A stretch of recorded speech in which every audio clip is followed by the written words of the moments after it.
আমরা আগেকার দেখতাম বিদেশে গেলে মানুষ বেড়াইতে গেলে প্যান্ট শার্ট পরিধান করে যাইতো। আজকে মানুষের পুরুষের লুঙ্গি পরা আরম্ভ করছে, মহিলারা প্যান্ট শার্ট পিন্দা আরম্ভ কইরা দিছে। দেখতেছে না গো? ওয়ালমার আতুল মুতারাজ্জিলাতু, 2 নাম্বার ব্যাখ্যা হলো আল্লাহ তাআলা তাকে বানাইছে একজন মহিলা বানানোর পর বলে আমি তো মনে মনে ফিল করতেছি আমি তো পুরুষ, আমার মহিলাদের কাজকর্ম পছন্দ হয় না, ভালো লাগে না। গুয়াহাটি এক ইউনিভার্সিটির মাধ্যমে, এক কলেজের মাধ্যমে একজন মৌলানা সাহেবের মেয়ে আমরা নিউজের মধ্যে শুনেছি, মুসলিম হাসিনা খাতুন তাকে কলেজের মাধ্যমে পড়তে দিয়েছে। এক হিন্দু মেয়ের সাথে তার ভালোবাসা হয়ে গেল, প্রেম ভালোবাসা আরম্ভ হয়ে গেল। অবশেষে এখনো পর্যন্ত তারা 2 জন মহিলা, এরপরে স্বামী স্ত্রী হয়ে আছে। মহিলার বিয়ে করছে। দুনিয়াতে এরকম ঘটনা কি কম হইতেছে না? কম হইতেছে। দেখেন কত বছর আগে বিশ্বনবী মুহাম্মদুর রাসূলুল্লাহ সাল্লাল্লাহু আলাইহি ওয়াসাল্লাম বলে গেছেন, ওয়াল মারআতুল মুতারাজ্জিলাতু, আল্লাহ তাআলা বানাইছে মহিলা, সে নিজে পুরুষের বেশ ধইরা ঘুইরা বেড়ায়। 3 নাম্বার হলো ওয়াদাইয়ুস, আদাইয়ুস লা ইয়াদখুলুল জান্নাহ, দাইয়ুস জান্নাতের মধ্যেও যাবে না, আল্লাহ তাআলার রহমতের দৃষ্টি দাইয়ুসের উপরেও পড়বে না।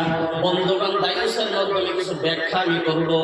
আল্লাহ তাআলা বলেন দাইয়ুস কাকে বলে? বন্ধুগণ, দাইয়ুস ওই ব্যক্তিকে বলে যে ব্যক্তির বাবা জিন্দা আছে, বড় ভাই জিন্দা আছে, অর্থাৎ তার বাড়ির মাধ্যমে একজন সরপরাজ গার্জিয়ান আছে। গার্জিয়ান হওয়ার পরে নিজের সন্তান, নিজের মেয়েকে অথবা নিজের পরিবারকে সে পর্দার হুকুম করে না, তার সামনেই মাথার কাপড় খুইলা বেড়ায়, সে পর্দার কথা বলে না, মেয়েকে পর্দার কথা বলে না। শরীয়তের বিধান মাইনা চলার কারণে জিম্মাদার হয়ে বড় ভাই বাবা মেয়েকে বলে না, বোনকে বলে না, নিজের স্ত্রীকে বলে না। যারা দুনিয়ার মাধ্যমে জিম্মাদার হওয়ার পর নিজের স্ত্রীকে, নিজের সন্তানকে, নিজের মাকে, নিজের বোনকে পর্দার কথার হুকুম করলো না, দুনিয়ার মাধ্যমে আল্লাহ তাআলা বলেন এরা হয়েছে দাইয়ুস। আপনি একজন জিম্মাদার, আমি সাহেব, প্রত্যেক বাড়ির মাধ্যমে বাবা জিম্মাদার, জিন্দা যদি আছে তাহলে বহুত বড় একজন জিম্মাদার। বাবা নাই, বড় ভাই জিম্মাদার। বড় ভাইয়ের দায়িত্ব ফ্যামিলিকে সোজা করে সোজা রাস্তার মাধ্যমে চলানো। আল্লাহ তাআলা কোরআনের মাধ্যমে তাই তো বলেছেন, ইয়া আইয়ুহাল্লাযীনা আমানু আনফুসাকুম ওয়া আহলিকুম নারা। একটু জোরে জোরে বলুন আল্লাহু আকবার, নারে তাকবীর। আল্লাহ তাআলা বলতেছেন বন্ধুগণ, ইয়া আইয়ুহাল্লাযীনা আমানু, হে ঈমানদারেরা, কু আনফুসাকুম, তুমি নিজে আগে বাঁচো, তুমি নিজে আগে বাঁচো। কোথা থেকে বাঁচবেন? জাহান্নামের আগুন থেকে। ওয়া আহলিকুম নারা, এবং তোমার আত্মীয় স্বজন, আহলে আওলাদকে, ফ্যামিলিকে জাহান্নামের আগুন থেকে রক্ষা করো। নিজে তাসবিহ আদায় করে মসজিদের মাধ্যমে নামাজের সময় হওয়ার 15-20 মিনিট আগে গিয়া আল্লাহ আল্লাহ আল্লাহ জিকির কইরা বেড়ায়। বন্ধুগণ, বাড়ির নিজের ঘরের বউকে একদিনও নামাজের কথা বলে না, এমন মুসল্লি সমাজের মধ্যে আছে না? নাই, আছে না গো? নিজে নামাজ পড়ে কিন্তু ভাইকে বললো না, ভাই চলো মসজিদের মধ্যে। নিজে আল্লাহ তাআলার ইবাদত কইরা নিজে ভাবে আল্লাহ তাআলা জাহান্নাম বানাইছে, আমি জাহান্নাম থেকে বাঁচি, তাদেরকে বাঁচানোর দায়িত্ব তারা নিজে। আল্লাহ তাআলা কি বলছেন? উ আনফুসাকুম, তুমি নিজে বাঁচো, তুমি নিজে বাঁচার পর ওয়া আহলিকুম নারা, তোমার ফ্যামিলিকে জাহান্নামের আগুন থেকে রক্ষা করো। বন্ধুগণ, যারা নিজে বাঁচলো ফ্যামিলিকে বাঁচাইলো না, আর নিজে বাইসা যে দুনিয়া থেকে বিদায় হয়ে যায়, আল্লাহ তাআলা বলেন তোর ইবাদত আমার সম্মুখে গ্রহণযোগ্য হবে না। পয়গম্বর লূত আলাইহিস সালামের জামানার মাধ্যমে আল্লাহ তাআলা কেন ওই জমিনটাকে উপরে উঠায়া আল্লাহ তাআলা জমিনটাকে দশায় দিলেন বন্ধুগণ। ওই সময়ের মাধ্যমে পুরুষে জিনা কইরা বেড়াইতো বন্ধুগণ, জঘন্য গুনাহ করত। ওই সময় হযরত লূত আলাইহিস সালামের জামানার মাধ্যমে একজন মানুষ হযরত লূত আলাইহিস সালামের উপরে ঈমান আনিছিল। আল্লাহ তাআলা যখন ফেরেশতাকে অর্ডার করেছে, ফেরেশতা যাও জমিনটাকে আকাশের মাধ্যমে উঠায়া একদম জমিনটাকে ছেড়ে দাও, যাতে ওই জমিনটা একদম নিচের তলায় চলে যায়, একদম নিচে চলে। এমন গুনাহ হয়েছে জমিনের মধ্যে, কিয়ামত পর্যন্ত ওই জায়গার মধ্যে একটা দুবরা পর্যন্ত জ্বালাইতো না, নাউজুবিল্লাহ। ওই যুগের মাধ্যমে একজন মানুষ ঈমান গ্রহণ করেছিল। ফেরেশতা বলতেছে, আল্লাহ গো, ওই জমিনের মাধ্যমে তো লূত আলাইহিস সালামের কাছে একজন ঈমান গ্রহণ করেছিল। আল্লাহ তাআলা জমিনটাকে উঠাইবো, ওই মানুষটাও তো মারা যাবে, যেহেতু সে ইসলাম গ্রহণ করেছে। আল্লাহ তাআলা বলেন, ফেরেশতা শুনো, সর্বপ্রথম জমিনটাকে আকাশের মাধ্যমে উঠায়া সর্বপ্রথম জমিনটাকে তার মাথার মাধ্যমে ছেড়ে দাও। কারণ হলো সে নিজে জাহান্নাম থেকে বাঁচার চেষ্টা করেছে, অন্যকে বাঁচানোর চেষ্টা করে না। বুঝছেন কথা? আল্লাহ তাআলা বলেন, হে মুমিন, হে ঈমানদারেরা, তুমি নিজে বাঁচো, এর উপরে তোমার ফ্যামিলিকে জাহান্নাম থেকে বাঁচানোর তুমি চেষ্টা করো, মেহনত করো। আমার বন্ধুগণ, কোরআনে কারীমের একটি আয়াত তেলাওয়াত করেছিলাম আমি, ইন্নাল্লাহা লা ইয়াগফিরু আন ইউশরাকা বিহি ওয়া ইয়াগফিরু মা দুনা যালিকা লিমান ইয়াশা ওয়া মান ইউশরিক বিল্লাহি ফাকাদ দাল্লা দালালান বাঈদা। বর্তমান সময়ের মাধ্যমে সবচেয়ে বেশি যে গুনাহটা হইতাছে, এক নাম্বার হলো মুসলমান হওয়ার পর মুসলমান শিরকের মাধ্যমে লিপিবদ্ধ আছে। এই যে সময় আইতাছে, সামনে চলতে আছে বা আরো ভয়ঙ্কর সময় সম্মুখে আসতেছে। শিরক কাকে বলে বন্ধুগণ? আমরা মনে করি আমরা যে ইবাদত আমরা যেটার জন্য মগ্ন হয়ে রয়েছি, নেশার মাধ্যমে পড়ে রয়েছি বন্ধুগণ, এটাকে মানুষের শিরকই মনে করে না। যেমন নাকি মাজারের মাধ্যমে সাজদা দেওয়া হলো শিরক গুনাহ। পীরের নামে কিছু মান্যত করা, আমার সন্তান যদি হয় তাহলে একটা গরু কিনে আমি মাজারের মাধ্যমে দান করব বন্ধুগণ। অনেকেই বলে, আমার বন্ধুগণ, আমার যদি মুসিবতটা কাইরা যা দূর হয়ে যা, তাহলে ল্যাংটা বাবার নামে একটা মহিষ কিনা দিব। এই হিসাবে মান্যত আছে না? নাই, আছে না গো? বহুত চলতেছে, বর্তমান সবচেয়ে বেশি হয়ে গেছে বন্ধুগণ। শিরক যে কত বড় খারাপ জিনিস, আমি একটা দৃষ্টান্ত দিলে আপনারা বুঝতে পারবেন।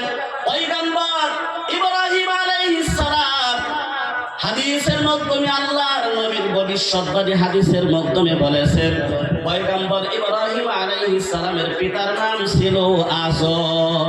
কি ছিল? আজর নিজে মূর্তি বানাইতো, নিজে মূর্তি বানাইয়া আবার এই মূর্তির পূজা করত, দেব দেবীর ইবাদত করত, বন্দেগী করত, পূজা করত বন্ধুগণ। পয়গম্বর ইব্রাহিম আলাইহিস সালাম, আল্লাহর নবী বলেন, কিয়ামত যখন অনুষ্ঠিত হয়ে যাবে, হযরত ইব্রাহিম আলাইহিস সালাম হাশরের ময়দানে দাঁড়ানো থাকবে। ওই সময় আল্লাহ তাআলা পয়গম্বর ইব্রাহিম আলাইহিস সালামের পিতার গলার মাধ্যমে রশি লাগাইয়া ছেঁচড়াইয়া জাহান্নামের মাধ্যমে নেওয়ার জন্য হুকুম করবে ফেরেশতাকে। পয়গম্বর ইব্রাহিম আলাইহিস সালাম তখন আরশে আজিমের মাধ্যমে উপরে তাকায়া থাকবে, মনে মনে অনুভব করবে, হায় রে হায়, আমি পয়গম্বর, আল্লাহ তাআলার বন্ধু, কিন্তু আল্লাহ তো বলছিল যে বন্ধুর অসম্মানী হাশরের ময়দানে করবে না, বন্ধু হয়ে বন্ধুর অপমানিত অসম্মানিত করতে পারে না। পয়গম্বর ইব্রাহিম আলাইহিস সালাম অন্তরে যখনই অনুভব করবে বন্ধুগণ, বলেন তো দেখি, আল্লাহ তাআলা মানুষের অন্তরের খবর জানে কি জানে না? জানে না গো? আল্লাহ তাআলা পয়গম্বর ইব্রাহিম আলাইহিস সালামের অন্তরের খবর নিয়ে আল্লাহ তাআলা বলবেন, হে ইব্রাহিম, হাশরের ময়দানে তোমাকে আমি অসম্মানী করব না, হাশরের ময়দানে আমি তোমাকে অসম্মানী করব না। আমি তোমাকে অসম্মানী করব না। তুমি জমিনের দিকে, হাসরের মাঠের দিকে তাকায় দেখো, তোমার আব্বার আকৃতি আমি আল্লাহ তাআলা বদলায়া দিছি, পাল্টিয়া দিছি, কিন্তু মাফ করে নাই। একজন নবীর বাবা, একজন আল্লাহর বন্ধুর বাবা পয়গম্বর ইব্রাহিম আলাইহিস সালাম যদি আল্লাহর কাছে দোয়া করতো, আল্লাহ আমার বাবাকে তুমি মাফ করে দাও, করলে করতে পারতো, কিন্তু করে নাই। একজন নবী হইয়া আল্লাহর কাছে বলতেছে, আল্লাহ আমাকে আপনি হাসরের ময়দানে অপমানিত করিয়েন না। হাজার হাজার লক্ষ লক্ষ মানুষ হাসরের ময়দানে থাকবে, আল্লাহ আমার আব্বাকে চিনতে পাবে যে এটাই তো পয়গম্বর ইব্রাহিমের আব্বা, তাহলে তা আমি অসম্মানী হয়ে যাইব।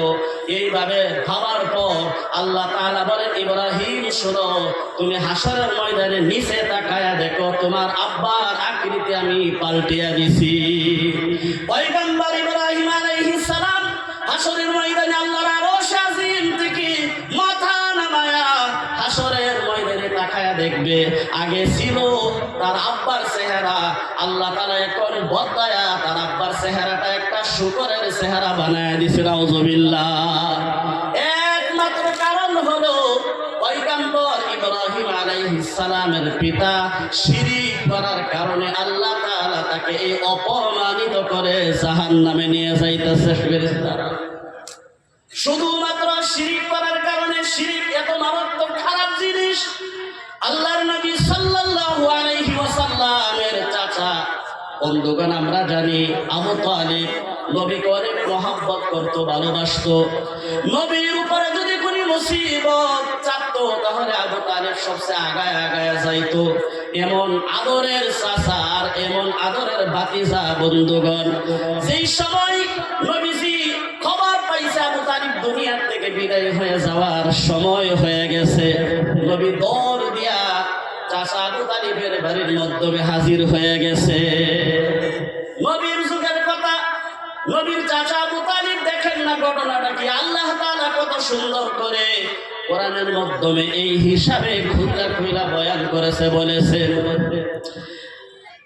আল্লাহ তাআলা বলেন, আমানু আইয়াস্তাগফিরু লিল মুশরিকিন, আমানু আইয়াস্তাগফিরু লিল মুশরিকিন ওয়ালাউ কানু উলি কুরবা মিন বা'দি মা তাবায়্যানা লাহুম আন্নাহুম আসহাবুল জাহিম।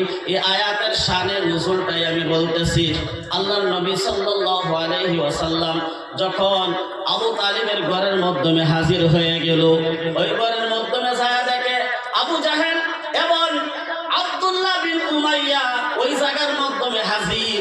নবী জানতেছে আমার চাচা দুনিয়ার থেকে বিদায় হয়ে যাবে, কানের মাধ্যমে গিয়া বলতেছেন, আমার চাচা একবার শুধুমাত্র জুবান দিয়া পড়েন, লা ইলাহা ইল্লাল্লাহু মুহাম্মাদুর রাসূলুল্লাহ, লা ইলাহা ইল্লাল্লাহ।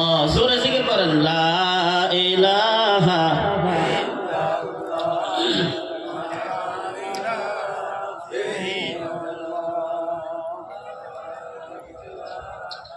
লা ইলাহা ইল্লাল্লাহ, লা ইলাহা ইল্লাল্লাহ, লা ইলাহা ইল্লাল্লাহ মুহাম্মাদুর রাসূলুল্লাহ।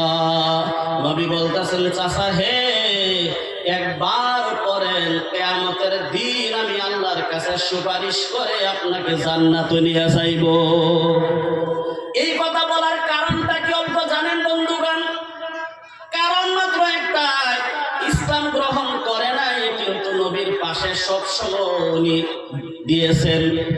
নবীকে কেউ কিছু বলতো, যদি আবু তালেব সাথে সাথে জবাব নিয়ে নিতেন।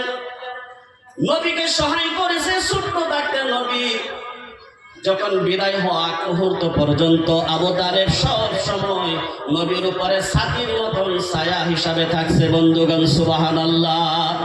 কিন্তু আবু তালেব কিতাবের মাধ্যমে লেখা কলিমা পড়ার জন্য সে সিদ্ধান্ত নিয়েছিলেন, কিন্তু আব্দুল্লাহ বিন উমাইয়া এবং আবু জাহেল বলতেছে, আবু তালেব রে শোনো, তুমি এখন যদি মুহাম্মাদের বাক্যটা এখন যদি পড়ো, তাহলে আব্দুল মুতালিবের মিল্লতের কান কাটা যাবে। আব্দুল মুতালিবের মিল্লতের অসম্মানী তুমি করবা, তুমি সারা জীবন আব্দুল মুত্তালিবের মিল্লতের মাধ্যমে থাইকা এখন যদি মৃত্যুর সময় তুমি কলিমা পড়ো, মুহাম্মদের দলের মধ্যে ওইটা যাও, তাহলে আমরা দুনিয়ার মাধ্যমে পয়সা থাকতে আমাদের মরণটাই ভালো। এই কথা শোনার পর আবু তালেব কলিমা পড়লেন না। বন্ধুগণ, আমার বন্ধুগণ, আমরা শুনেছি জানেছি যে কিয়ামতের দিন হাসরের ময়দানে সবচেয়ে কম আযাব হবে আবু তালিবের, কারণ নবীকে মহব্বত করার কারণে। আমার বন্ধুগণ, তাও কিন্তু আল্লাহ তাআলা তাকে মাফ করে নাই। তার কারণ হলো শিরিক করার কারণে আল্লাহ তাআলা মাফ করে নাই। কিয়ামতের দিন আবু তালিবের সামান্য আযাবটা যেটা হবে, দুই পায়ের মাধ্যমে জাহান্নামের জুতা পরায়া দিবে। জাহান্নামের আগুন ভয়ঙ্কর আগুন। বন্ধুগণ, দুনিয়ার মাধ্যমে যে আগুনটা আমরা দেখতে পাইতাছি, রান্না বাড়া করা হয় যে আগুনটা দিয়া, ওই আগুনটা আল্লাহ তাআলা 3000 বছর ধোয়ার পর দুনিয়ার মাধ্যমে পাঠাইছে। 3000 বছর আগুনটা যদি জান্নাতের পানি দিয়া দেওয়ার পর যদি এই অবস্থা, তাহলে এটার কি অবস্থা হইব গো? জাহান্নামের আগুনের, এই যে আমরা শীতকালে যখন আগুন ধরি, আগুন ধরার পর কিছু ফিনকি উপরে ওঠে না গো, ফিনকি উঠে। রাত্রবেলা বেশি দেখা যায় যে ফিনকি আগুনের লোকগুলো উঠতেছে। জাহান্নামের আগুনের একটা ফিনকি হবে বিশাল আকারের একটা বিল্ডিং এর মতো। ওই জাহান্নামের মধ্যে আমরা কেমনে থাকবো ভাই? আল্লাহ তাআলার কাছে দোয়া করেন, আজকের থেকে এই মুহূর্তের থেকে তওবা করেন, আল্লাহ এত ভয়ঙ্কর জাহান্নামের আগুন সহ্য করতে পারবো না। দুনিয়ার আগুনই তো আমরা সহ্য করতে পারি না, সাধারণ রোদ আমরা বরদাস্ত করতে পারি না, জাহান্নামের আগুন আমরা কেমনে বরদাস্ত করব? আজকে থেকে তওবা করেন আল্লাহ, আজকে থেকে কোনোদিন আর মৃত্যু পর্যন্ত এক ওয়াক্ত নামাজ আমরা ছেড়ে দিব না। ঠিক আছে গো? এলাকার আজকে থেকে নামাজ পড়বো না। হাত উঠাই তো, দুই হাত, নারে তাকবীর। বন্ধুগণ, আল্লাহ তাআলা বলেন শিরক মুক্ত ইবাদত হতে হবে। এই যে বর্তমান যে সময়টা আছে, জায়গা জায়গার মাধ্যমে হবে উরস মুবারক। উরস মুবারক হয় না গো? লেখা থাকে পোস্টারের মধ্যে উরস মুবারক, যেটার মধ্যে কোনো ইবাদত বন্দেগী নাই, গুনাহি গুনাহ হয়, এটা আবার মুবারক কেমনে হয়? আমার প্রশ্ন আপনাদের কাছে, এটা আবার মুবারক কেমনে হয়? মানুষের গুনাই মনে করেন, অন্ধকারের মাধ্যমে মানুষ পয়রা দিছে। ময়রামের এক পিসা এক ভক্তরে বলছিল যে আমার যদি পাইতে চাও মাটি বিটা বেচাও।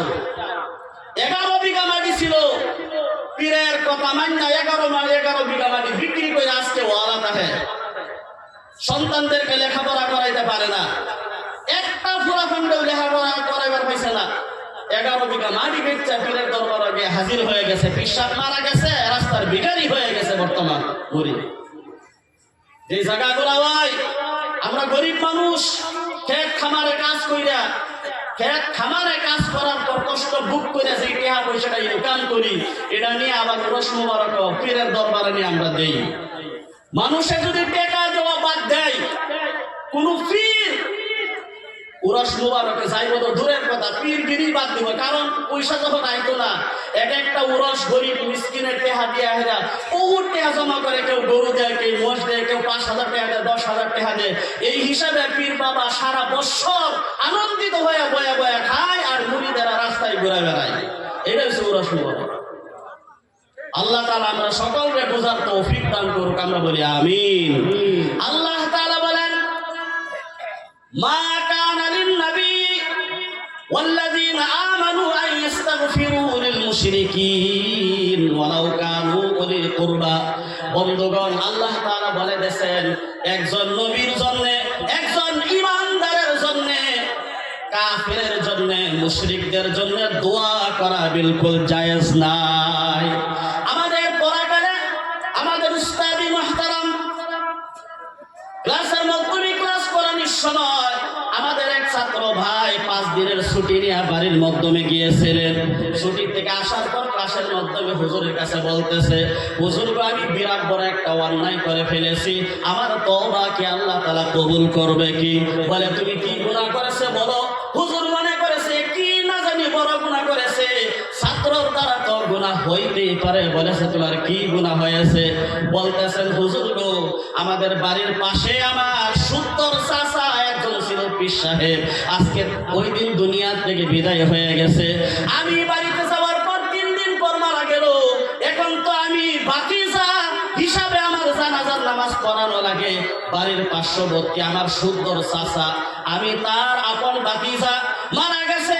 আমাদের ফ্যামিলির মাধ্যমে, গোষ্ঠীর মাধ্যমে, পরিবারের মাধ্যমে আমি একমাত্র বাবার সন্তান, যে মাদ্রাসার মাধ্যমে লেখাপড়া করতেছে, আজকে মিশকাত পর্যন্ত পড়লাম। বুজুর্গ, আমারই জানাজা নামাজ পড়ানো লাগে। সবাই আমাকে বলেছে, আমি তো এই বিষয়ে তো জানা নাই গো হুজুর, আমি তো তার জানাজার নামাজ পড়া ফেলাইছি। কিন্তু মোবাইলের মাধ্যমে যখন একটা ইউটিউবের মাধ্যমে দেখলাম মুশরিকদের জন্য নবীকে পর্যন্ত দোয়া করা জায়েজ করে নাই, নবীকে আল্লাহ তাআলা বাধা দিয়েছে।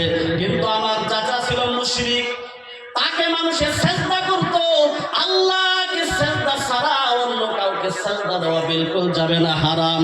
তখন সে পিশাব হয়ে বসে রয়েছে। আমার চাচাকে যখন মুরিদরা সেজদা করত, সে তো নিজে ভগবান হয়ে গেছে, সে নিজেকে আল্লাহ দাবি মনে করেছে। বলে এটাকে তাবাররুকান সেজদা, তাবাররুকান কোনো সেজদাই হতে পারে না, সেজদা দেওয়া ফরজ শুধুমাত্র আল্লাহ তাআলার কদমে, তাবাররুকান কোনো সেজদাই হতে পারে না। বন্ধুগণ, সেজদা করা হলো ফরজ, শুধু আল্লাহর কদমে হবে। হুজুর, আমি তো অন্যায় করে ফেলেছি। আল্লাহ তাআলা তো বলেছে, মা কানা লিন নাবিয়্যি ওয়াল্লাযীনা আমানু, নবীগণকে বলেছেন, ঈমানদারকে বলেছেন, ঈমানদারদেরকে বলেছে, ওয়াল্লাযীনা আমানু আইয়াস্তাগফিরু লিল মুশরিকিনা ওয়ালাউ কানু উলি কুরবা। মুশরিকদের জন্য নবীগণদেরকে মানা করেছে, মুমিনদেরকে মানা করেছে, তাদের জন্য দোয়া করা যাবে না যদিও তোমার বাবা হয়। দেখেন না, পয়গম্বর ইব্রাহিম বাবার জন্য আল্লাহর সাথে নালিশ করে নাই, আল্লাহর কাছে নালিশ করে নাই। আল্লাহ তাআলা যেহেতু মানা করেছে, নিজের নিকটবর্তী নিজের বাবা হইলেও তার জন্য দোয়া করা যাবে না। সন্তান বড় হাফিজ হয়ে বলেছি বর্তমান। আমি বললাম ওই জলেশ্বর, এর আগে যে ছিল পীর সাহেব নাসিরউদ্দিন আউলিয়া, বন্ধুগণ, ভারতের মাধ্যমে 360 জন আউলিয়া পদার্পণ করেছিল। ওই 360 জনের মাধ্যমে একজন ছিল নাসিরউদ্দিন আউলিয়া। মানুষটা হক্কানি আউলিয়া ছিল, কিন্তু বাবা মারা যাওয়ার পর ইনকামের ধান্দা করে এখন তার বাবার কবরটাকে মাজার বানায়া এখন নিজে পুত দেওবন্দির আলিম, এত বড় আলিম হয়ে পিশাব হয়ে বসে রয়েছে। তার বাবার কবরে মানুষের সেজদা করে, তাকেও মানুষের সেজদা করে। সবচেয়ে বড় যে জায়গা জলেশ্বর, অনেক বড় জায়গা। আমি 2-3 বার জায়গার মাধ্যমে গিয়েছি বন্ধুগণ, এত জঘন্য কাজ ওই জায়গার মাধ্যমে সরে। জানি না আল্লাহ তাআলা কোনদিন গজব দিয়া ওই জায়গাটা ধ্বংস করে ফেলতো, কিন্তু একটাই কারণ হলো নাসিরউদ্দিন আউলিয়া একজন খাঁটি আল্লাহওয়ালা ছিল। শখ হয়ে নিজের সন্তানকে লেখাপড়া করাইছে। আহারে, আমি যদি দুনিয়ার থেকে মারা যাই, আমার একজন সন্তানকে আল্লাহওয়ালা বানায় হয়ে যায়, এই নিয়ত করে একজন সন্তানকে মৌলানা বানাইছে। বন্ধুগণ, এখন মৌলানা হইয়া, এত বড় আলিম হইয়া, নিজে পিশাব হইয়া সারা দুনিয়াকে গুমরাহের মধ্যে ঠেলে দিছে। সারা দুনিয়ার মানুষ, সারা আসামের মানুষ এই জায়গার মধ্যে গিয়ে জমা হয়। বন্ধুগণ, এত ভিড় হয় জায়গার মাধ্যমে, আর কি না হয় এই জায়গার মাধ্যমে। একজনে এলান করে, গাঁজা খাইবা তবে বেশি খাইও না, বেশি গাঁজা খাইলে আল্লাহ মাফ করবে না। একজনে এলান করে, গাঁজা খাইবা বেশি খাইও না। এখন আপনারা নিজেই বলেন, পায়খানার কোনো কোয়ালিটি আছে গো? যে এটা খাওয়া চলবে, এটা খাওয়া চলবে না, পায়খানার কোনো কোয়ালিটি আছে? গাঁজা অল্প খাওয়া মানে তারা জায়েজ করতেছে, বেশি খাইও না, বেশি খাইলে নিশা লাগবে। কারণ ওরাও কিছু উল্টা পাল্টা হাদিসের ব্যাখ্যা জানে। আল্লাহর নবী বলেছেন, কুল্লু মুস্কিরিন হারামুন, সমস্ত নিশাগ্রস্ত হয়েছে হারাম, তার মধ্যে এক ফোঁটা যেটাও কেন হোক না কেন বন্ধুগণ, সব নেশাগ্রস্ত যাবতীয় বস্তু হয়েছে হারাম। কারণ নেশা করলে আল্লাহ তাআলা কোরআনের মাধ্যমে কি বলছেন, নেশা করার পর মানুষের অবস্থাটা কি হয়?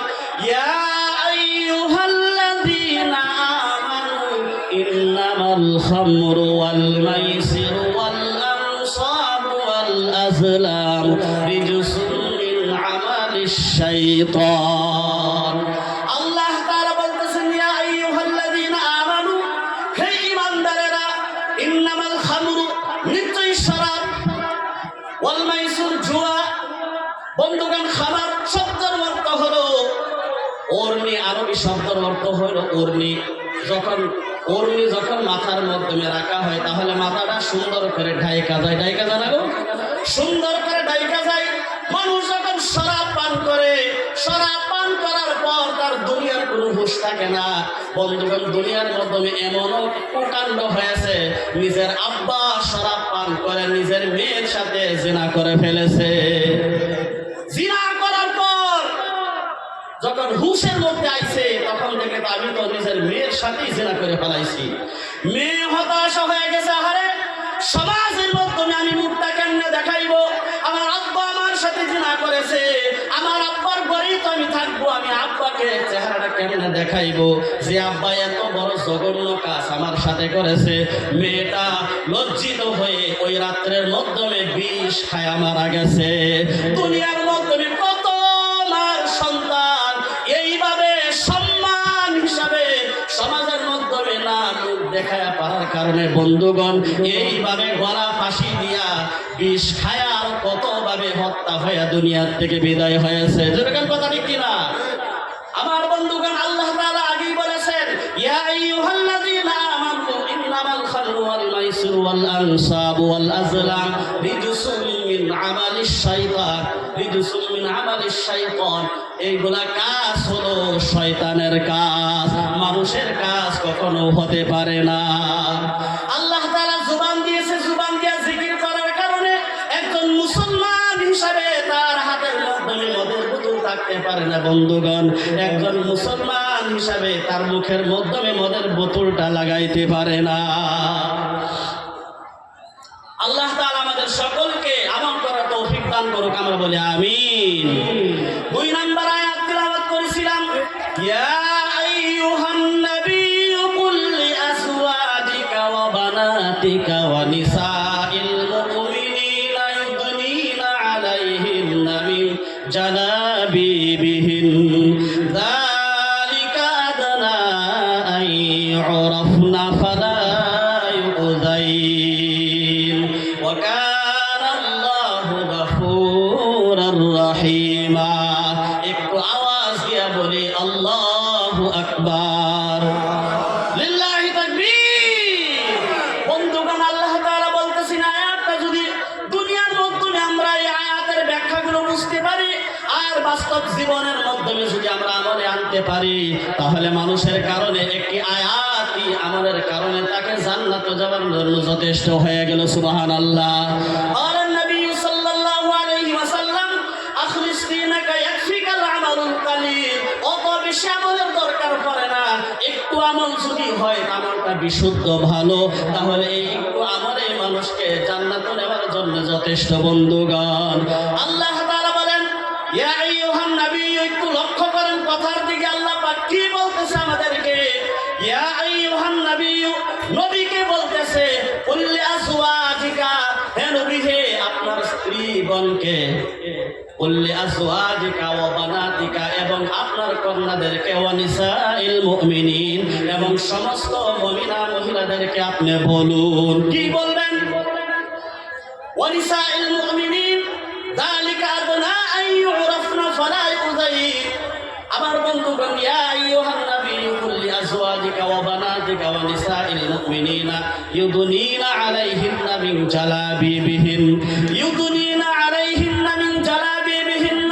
আল্লাহ তাআলা নবীকে বলতেছে, আপনার স্ত্রীদেরকে, আপনার কন্যাদেরকে, অর্থাৎ আপনার ঘরে গর্ভে যারা জন্ম হয়েছে কন্যাদেরকে, আমরা বলি জি আর বলি ভোর, আমরা বলি জি বাপ জি, আচ্ছা রাখো, আপনার কন্যাদেরকে এবং নিসাইল সমস্ত দুনিয়ার মুমিনা মহিলাদেরকে বলেন ইউদুনিনা আলাইহিন্না মিন জালাবিবিহিন্না, তারা যাতে এমন একটা চাদর তারা পরে যেই চাদরের সারাটা শরীর সুন্দর করে ঢাকা ফেলায়। তার মানে হলো আল্লাহ তাআলা এই আয়াতের মাধ্যমে পর্দার বিধান দিয়েছেন বন্ধুগণ। পর্দার বিধান আল্লাহ পাক দিয়েছে আয়াতের মাধ্যমে। আমার বন্ধুগণ, আল্লাহর নবী হাদিসের মাধ্যমে বলেছেন 6 প্রকারের মহিলা জান্নাতে যাইতে পারবে না। কয় প্রকারের? 6 প্রকারের মহিলা যারা, তারা জান্নাতে যাইতে পারবে না। মুসলিম শরীফের হাদিসের মাধ্যমে আল্লাহর নবী সাল্লাল্লাহু আলাইহি ওয়াসাল্লাম বলেন 6 প্রকারের মহিলা জান্নাতের মাধ্যমে যাবে না। তার মানে হলো 1 নাম্বার হলো যাদের মাথার চুলগুলা খোলা থাকে, যাদের মাথার চুলগুলা খোলা থাকে, দুনিয়ার মাধ্যমে চুলগুলা খোলা বেড়ায়। আমার বন্ধুগণ, রাস্তার মাধ্যমে আসেছে নিজের স্বামী ছাড়া অন্য কাউকে মাথার চুল মহিলারা দেখাইতে পারবে না। হারাম হারাম। একটি হাদিসের মাধ্যমে পড়েছি আল্লাহর নবী সাল্লাল্লাহু আলাইহি ওয়াসাল্লাম বলেন কোন স্বামী যদি তার স্ত্রীর মাথার মাধ্যমে হাত রাখে, ওই হাত রাখার পর হাতের নিচে যেগুলা চুল পরে বন্ধুগণ, আল্লাহ তাআলা তার আমলনামায় কতগুলা সওয়াব দিয়া ভরপুর করে দেয়। সুবহানাল্লাহ। স্বামী যদি মহব্বত করে, স্বামী বুড়া হোক না কেন বন্ধুগণ, স্বামী তো স্বামী জায়গার মাধ্যমে থাকে, আর স্ত্রী তো স্ত্রীর জায়গার মাধ্যমেও থাকবে।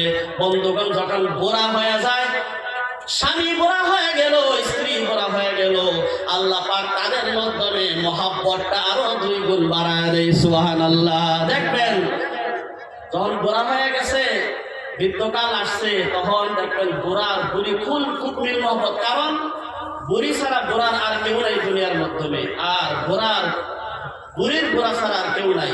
তারা যেহেতু তাদের মাধ্যমে আল্লাহ তাআলা এতটুকু মহব্বত দেয়, একজনকে ছাড়া আর একজনে খায় না পর্যন্ত। আছে না? আছে না? দেখি না আমরা দুনিয়ার মধ্যে। আর মুরব্বীকে আল্লাহ তাআলা এতটুকু সম্মান দিয়েছে, যার ঘরের মাধ্যমে মুরব্বী নাই, এই ঘরটা অন্ধকার। যেই সমাজের মাধ্যমে, সোসাইটির মাধ্যমে মুরব্বী নাই, ওই সমাজটা হয়েছে অন্ধকার সমাজ। বন্ধুগণ, মুরব্বীর কেমন দাম? আল্লাহর নবী সাল্লাল্লাহু আলাইহি ওয়াসাল্লাম মসজিদে নববীর মাধ্যমে বসা আল্লাহর নবী সাল্লাল্লাহু আলাইহি ওয়াসাল্লামের কাছে হযরত জিবরাইল আলাইহিস সালাম আয়েশা বলতেছেন, ইয়া রাসূলুল্লাহ, আপনার উম্মতের মাধ্যমে যারা মুরব্বী, দাড়িগুলা পাকা, মাথার চুলগুলা পাকা, আল্লাহর নবীকে বলতেছেন, ইয়া রাসূলুল্লাহ, ওই মুরব্বীদেরকে কিয়ামতের দিন আল্লাহ তাআলা যদি আযাব দেয়, আল্লাহ পাকের নিজেরও শরম লাগবে। সুবহানাল্লাহ। মুরব্বীকে আল্লাহ পাক এত দাম দিয়েছেন, সম্মান দিয়েছেন।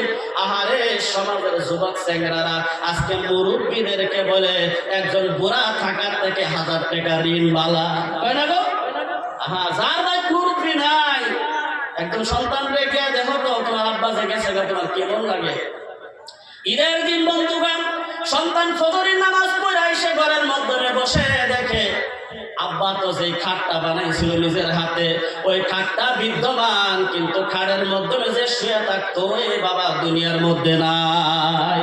মা যে পালনটার মাধ্যমে শুইতো, এই পালনটা নাই। একজন সাহাবা, তার আব্বা দুনিয়ার থেকে বিদায় হয়ে গেছে, সাহাবী থরথর করে কাঁদতেছেন। একজন সাহাবী জিজ্ঞাসা করলো, হে বন্ধু আমার, কেন কান্দো এইভাবে জর্জরিত হইয়া? বলে, আল্লাহর নবীর কথা আল্লাহর নবীর মুখের মধ্যে শুনেছি, যার আব্বা দুনিয়ার থেকে বিদায় হয়ে গেছে, তার জান্নাতের একটা দরজা বন্ধ হয়ে গেছে। মা বাপ হলো দুনিয়ার মাধ্যমে 2টা সম্পদ, যার মা বাবা দুজনই দুনিয়ার থেকে বিদায় হয়ে যায়, ওই মানুষটার দুনিয়ার মাধ্যমে 2টা সম্পদ থেকে বঞ্চিত হয়ে যায়।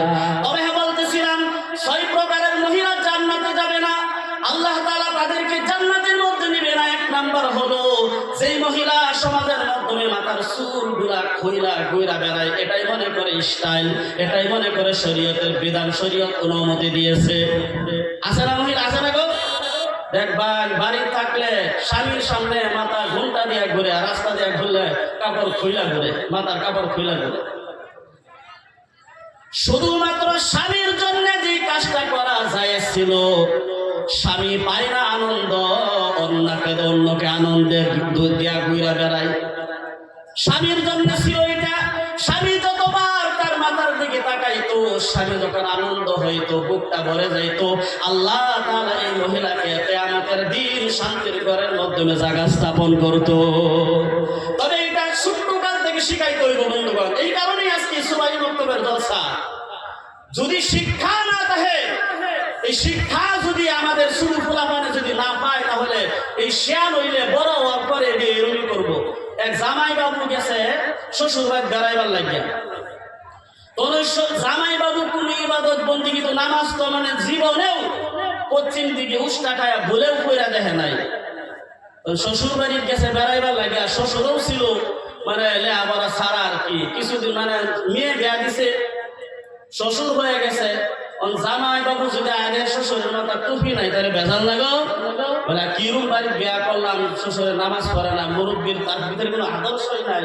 এই চিন্তাধারা নিয়া তখন শ্বশুরের মাথার মধ্যে টুপি লাগাইছি।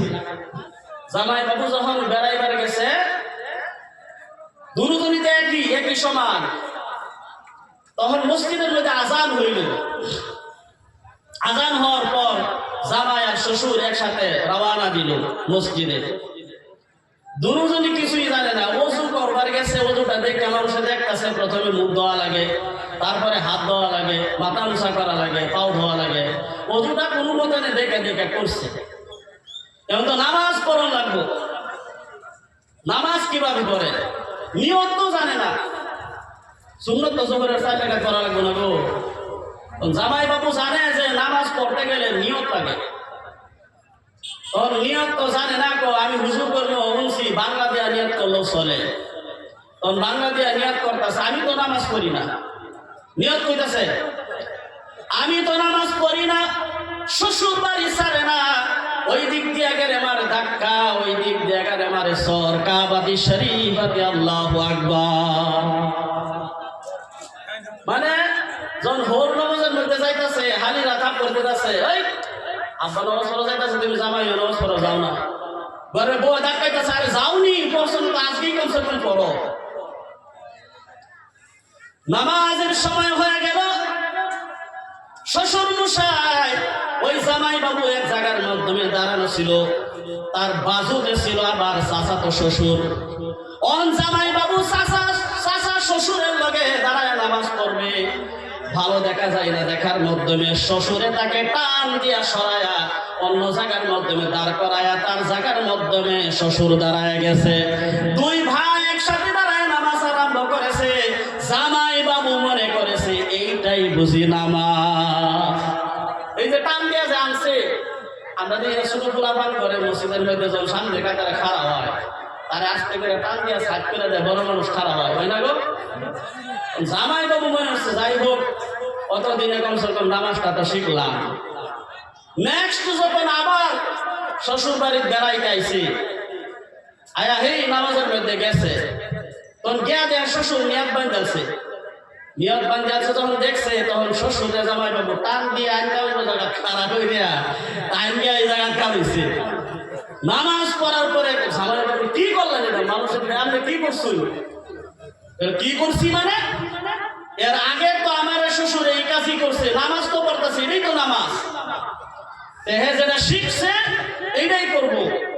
সুবাহি বক্তব্যের মাধ্যমে এখন যে শিক্ষা দেওয়া হয়, এই শিক্ষা যদি আমরা খোলাফারে না লইবার পারে, আমরা যদি না দেওয়াইবার পারি, তাহলে যে আমরা যেটা হইতাছে জমাতের মধ্যে গিয়া আউযুবিল্লাহ কই 40 মাস লাগে যা হিবদে তাও আউযুবিল্লাহ শুদ্ধ করে হয় না।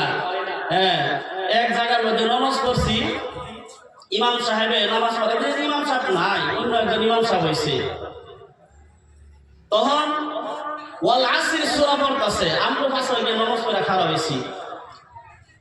জমাতের মধ্যে গেছে কিছু একটা শিখবার চেষ্টা করতেছে, ইমাম সাহেব যদি নাই, তখন আমি সাহেবে খারাপ হয়েছে, তিলাওয়াত করতেছে ওয়াল আসরি ইন্নাল ইনসানা লাফি খুসর ইল্লাল্লাযীনা আমানু ওয়া আমিলুস সালিহাতি ওয়া তাওয়াসাউ বিল হাক্কি ওয়া তাওয়াসাউ বিস সরব। সরব আমরা এই সরব খানি গিয়া পাইছি আর কি, যখন তাওয়াসাউ বিল হাক্কি ওয়া তাওয়াসাউ বিস সরব কইছি, আমরা নিয়াত ছাড়ে দিছি এই নামাজ পড়লে সমস্যা হয়ে যাবে। আমরা বাকি মানুষটা বুঝি ইমাম হইব, যদি এখনো খারাপ কিছু খাওয়া লাগে, ইমামের তো চাকরি আর থাকতো না। আমরা বুঝি ইমাম যখন নিয়াত ছাইড়াতে বাসায় আয় বসছি, আরো এক দুজন আয় করতেছে, হুজুর ইমাম সাহেব তো না এলা, আমি সাহেব নামাজ পড়াইতেছে। তাহলে আপনারা আইসেন কে লিখা? ওই যে আপনারা যে নিয়াত ছাইড়া দিচ্ছুন, আমরা বাইবালছি যে নামাজ হইতো না। সুবাহি বক্তব্যের মাধ্যমে কমপক্ষে যদি কোরআনটা শুদ্ধ করে শিখবার পারে, ইমামতি না করাইতে পারলেও নিজের আমলটা তো সঠিক করে করা হবে, ঠিক না গো? আপনি যখন দুনিয়ার থেকে বিদায় হয়ে যাবেন, শুদ্ধভাবে কোরআন তিলাওয়াত করে, মা বাবার কবরের দিকে হাত বাড়ায় যখন সন্তান দোয়া করে, হাদিসের মাধ্যমে এসেছে আসসালাতু আলাইহিমা ওয়াল ইস্তিগফারু লাহুমা। মা বাবা দুনিয়ার থেকে বিদায় হওয়ার পর সন্তানের জন্য কাজ হলো মা বাবার জন্য দোয়া করা, মা বাবার জন্য দোয়া করা। এখন সন্তান যদি শুদ্ধভাবে কোরআন তিলাওয়াত না জানে, তাহলে বলেন তো মা বাবার জন্য দোয়াটা কেমনে করে করবে? আর যদি কোরআন তিলাওয়াত শুদ্ধ জানে, ওয়াল ইস্তিগফারু লাহুমা, তাদের জন্য যদি তাদের ভুলগুলো যদি আল্লাহর দরবারে যদি তুইলা ধরে শুদ্ধ করে কোরআন তিলাওয়াত করবে, বন্ধুগণ, আল্লাহর নবী বলেছেন সন্তান যদি মা বাবার কারণে দোয়া করে, ওই চোখের পানি নাকের ডগা আসার আগ মুহূর্তে আল্লাহ পাক মা বাবার কবরে আযাব বন্ধ করে দেয়। সুবহানাল্লাহ। এমন একজন সন্তান আমাদের দরকার আছে না গো? তাহলে এই সব কিছু শিখবো সুবাহি মক্তব থেকে, যে কত সুন্দর করে চেহারাটা ডাইকা, মাথার চুলগুলা ডাইকা, মেকআপ করে কত সুন্দর করে ছাত্রীগুলা মাদ্রাসার মধ্যে আসে। আমার বন্ধুরা, আল্লাহ নবী বলছেন গাছ যদি ভালো হয় ফল এমনি ভালো হবে। যে মানুষটা ছোট্ট থাকতে পর্দা করে, সে সুবাহি মক্তব থেকে পর্দা শিখছে, তারপরে বিয়া হইল, এই মানুষটা বুঝি তার সন্তানকে পর্দা শিক্ষা দিবে না গো? নিজেও জাহান্নাম থেকে বাঁচলো, তার সন্তানদেরকেও জাহান্নাম থেকে বাঁচাইলো। 6 প্রকারের মহিলাকে আল্লাহ পাক জান্নাতে দিবে না, অর্থাৎ তারা জাহান্নামে যাবে। 1 নাম্বার হলো স্বামীকে বাদ দিয়া অন্য কাউকে যদি মাথার চুলগুলা খইলা দেখায়। আর 2 নাম্বার হলো স্বামীকে যে মহিলা সম্মান করে না। 2 নাম্বার, আমার বন্ধুগণ, সমাজের মাধ্যমে এমন মহিলা আছে না নাই? স্বামীকে সম্মান করে না। এই যে কথাই বলছে, স্বামী গেছে গাছ কাটতে, বলতেছে স্বামীকে বাগে দইরা খায়, আমার আদরের দেবরের সীমা নাই। আমার স্বামীকে বাগে খায়, কিন্তু দেবর তো আসে 80 টাকা করার কারণে, রং তামসা করার কারণে। যেই মহিলা স্বামীকে সম্মান করলো না, যেই মহিলা তার স্বামীকে সম্মান করলো না, অসম্মানিত করলো, বন্ধুগণ, আছে প্রত্যেক সমাজের মধ্যে এমন আছে, স্বামী যদি কয় বলে 1 গ্লাস পানি আনো, আরে ধরো তুমি আইনা খাইতে পারো না, গরমের থেকে আসছে কাজ কাম করে, বলেছে হে আমার জন্য 1 গ্লাস ঠান্ডা পানি কলটা 2টা টিপ দিয়ে আনো, আমি খায়া তৃষ্ণাটা আমি খাই, আমার দিলটা ঠান্ডা হোক, বলে আইনা খাও, আছে না? স্বামী যদি ঈদের দিন বাজার থেকে কোনো একটা পছন্দ করে কাপড় যদি কিনা নেয়, ওরা মিল্লা মারে, বলে আমার পছন্দ হয়েছে না, বাধ্য হয়ে স্বামী টাকা দেয়, যাও তুমি নিজে বাজার থেকে কিনা আনো, দেওয়া লাগে তো। তাহলে 1 নাম্বার, যাদের মাথার চুল খোলা মহিলা, ওই মাইকের আওয়াজ যতদূর পর্যন্ত যাইতেছে তারা খুব সুন্দর করে শুনবেন। বর্তমান সমাজের মাধ্যমে এইগুলা কাজ সবচেয়ে বেশি চলতেছে। স্কুলের মাধ্যমে পড়তে যায়, বাড়ি থেকে মাথার ওড়নিটা লাগাইয়া, বাড়ি থেকে যখন বের হয় মাথার ওড়নিটা এইভাবে গাড়ির মাধ্যমে ফালায়া যায়, আছে না? পর্দা শিখতে হবে তাদের। যদি আজকে পর্দা জানা থাকতো, তাদের যদি ইলম শিক্ষা থাকতো, সুবাহি মক্তব থেকে কিছু জানতো, তাহলে আমার মনে হয় স্কুল হোক যেই হোক, এই যে মুস্কান, ওই যে কিছুদিন আগে মুস্কান নারে তাকবীর বইলা যে ডাক দিয়েছে, আল্লাহ তাআলা তার পর্দা করে স্কুলে যাওয়া বাধা দেওয়ার কারণে সে এই তাকবীরটা দিয়েছিল। অন্যরা দিয়েছে জয় শ্রীরাম, কিন্তু মুস্কান দিয়েছিল আল্লাহু আকবার, আল্লাহু আকবার, আল্লাহু আকবার। তার মাধ্যমে আল্লাহ পাক এত শক্তি দিয়েছে বন্ধুগণ, এক আল্লাহু আকবার ডাক দেওয়ার কারণে সারা দুনিয়ার মাধ্যমে মুস্কানের জন্য আল্লাহ তাআলা সম্মান দিয়েছেন না? যেরকম কথা ঠিক কিনা?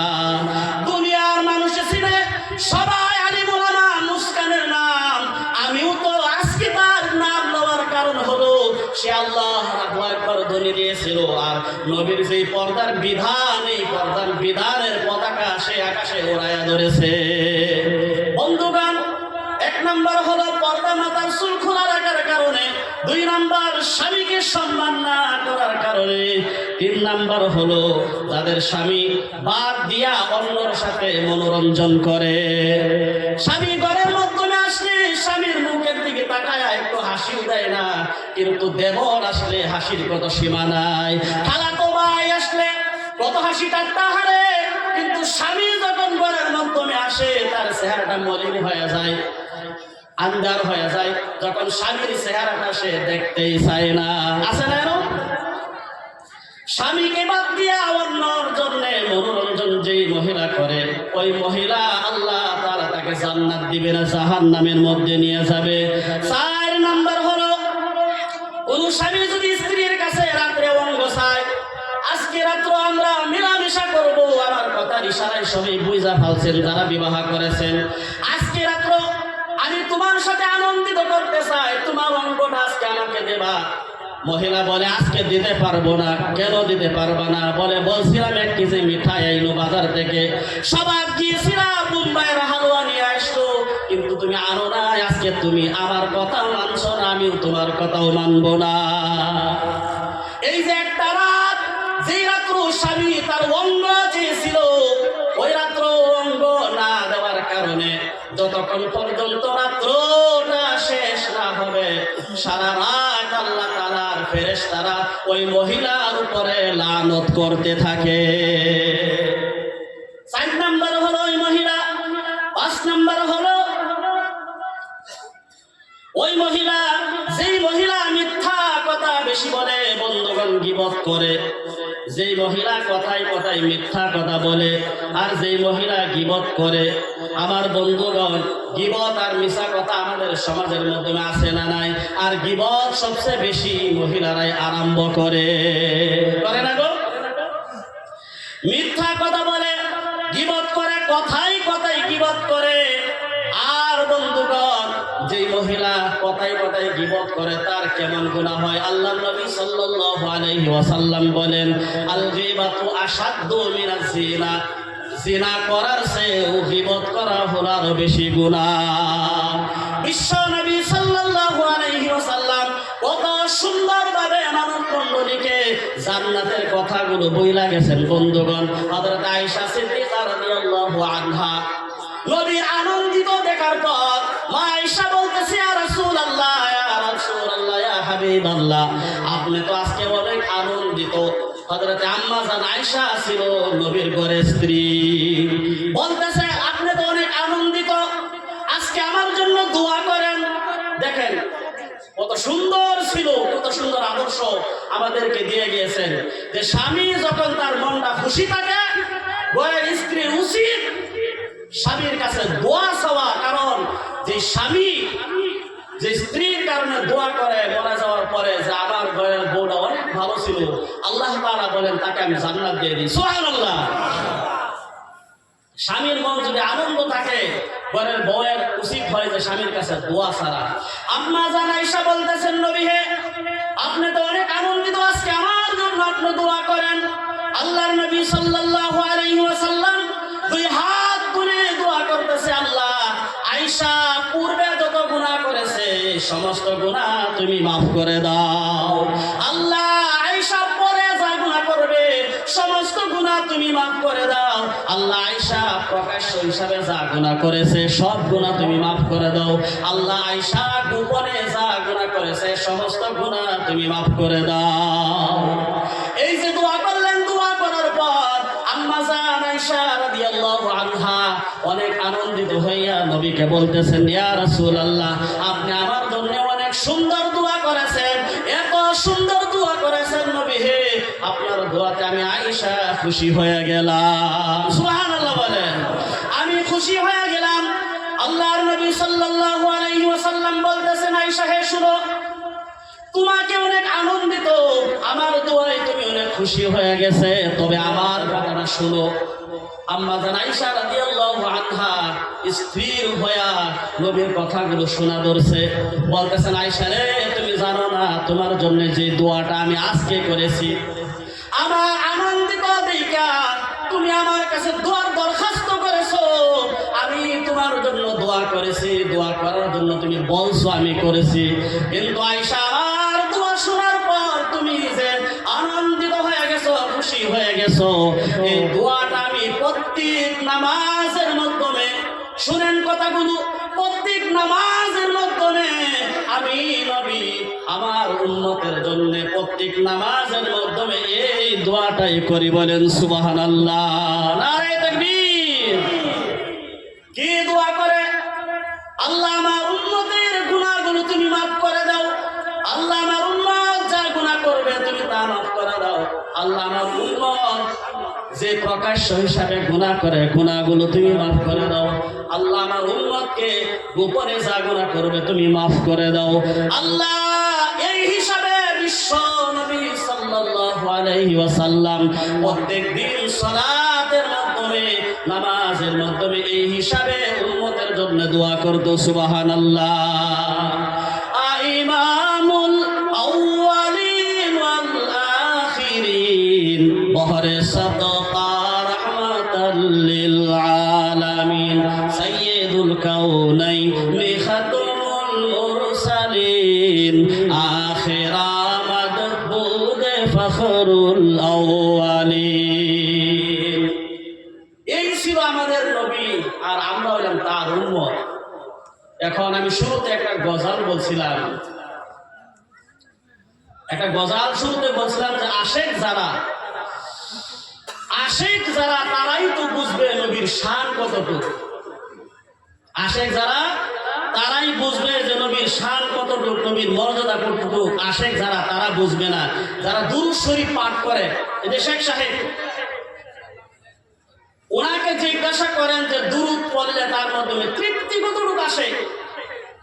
কারণ যারা সুন্নতের উপরে আমল করে, যারা জিকিরের মাধ্যমে মশগুল থাকে, বিশ্ব নবী মুহাম্মদুর রাসূলুল্লাহ সাল্লাল্লাহু আলাইহি ওয়াসাল্লামের চেহারাটা স্বপ্নের যুগে দেখার জন্য যারা বেতাব হয়ে যায়, রাতকে রাত সিজদার মাধ্যমে কুরবানি করে দেয়, তারাই বুঝতে পারে যে নবীর আশিক তারাই, আর তারাই বুঝতে পারে যে আমরা যে নবীর উম্মত, আমাদের জন্য নবী কতটুকু করেছে। সেই জন্য আমি শুরুতে বলছিলাম গজলটা, রাহমাতুল লিল আলামিন নবী, রাহমাতুল লিল আলামিন নবী কোরআনে প্রমাণ,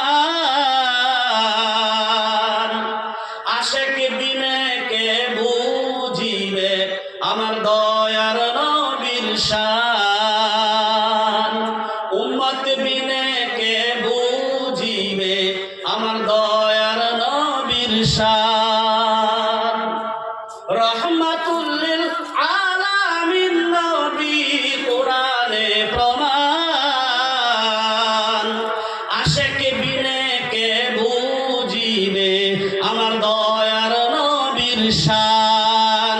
কিয়ামতের দিন নবী সিজদার মাধ্যমে